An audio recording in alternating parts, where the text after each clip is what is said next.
ചോറ്, പരിപ്പും മുരിങ്ങാക്കോലും ഇട്ട കറി, പൈറ്റിൻവാൾ മെഴുക്ക് വരട്ടി, ഉള്ളിത്തക്കാളി സലാഡ്, പയറുപ്പേരി, പിന്നെ പപ്പടവും. ഇന്നത്തെ ഊണ് കുറച്ച് ഹെവി ആയിരുന്നു. ചോറുണ്ടാക്കിയത് രാജമുടി അരി വെച്ച്. 1 കപ്പ് അരി കഴുകി ഒരു പ്രഷർ കുക്കറിലോട്ട് മാറ്റി അതേ അളവിൽ വെള്ളവും ഇട്ട് ഒരു വിസിലടിച്ചു.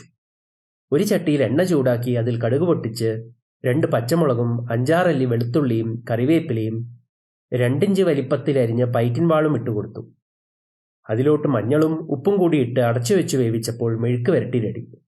ഉള്ളിയും തക്കാളിയും പച്ചമുളകും ചെറുതായി അരിഞ്ഞ് അതിലോട്ട് കടുകും കറിവേപ്പിലയും താളിച്ച് ചേർത്തപ്പോൾ നല്ലൊരു സലാഡും റെഡി.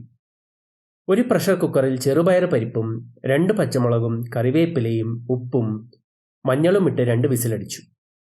അതേ കുക്കറിൽ മുരിങ്ങാക്കോലും കുറച്ച് പുളിയും ഇട്ട് ഒരു വിസിൽ കൂടി അടിച്ചു. ഇതിലോട്ട് കുറച്ച് ജീരകവും വറ്റൽമുളകും താളിച്ച് ചേർത്തപ്പോൾ ഒരു സ്പെഷ്യൽ പരിപ്പ് കറിയും റെഡി. പരിപ്പും മുരിങ്ങാക്കോലും ചേരുമ്പോൾ ഒരു വെറൈറ്റി ടേസ്റ്റാണ്. ചെറുപയർ പരിപ്പിന് പകരം തുവരപ്പരിപ്പ് വേണമെങ്കിൽ ചേർക്കാം. പുളിക്കായി തക്കാളിയും. ലഞ്ച് കുറച്ച് ഹെവി ആയിരുന്നെങ്കിലും എല്ലാത്തിനും നല്ല നാടൻ രുചിയായിരുന്നു. രാജമുടി റൈസിൻ്റെയും പരിപ്പിൻ്റെയും കോമ്പിനേഷൻ അടിപൊളി തന്നെ. ഒരു മീൻ ഫ്രൈ കൂടി ഉണ്ടായിരുന്നെങ്കിൽ പൊളിച്ചേനെ.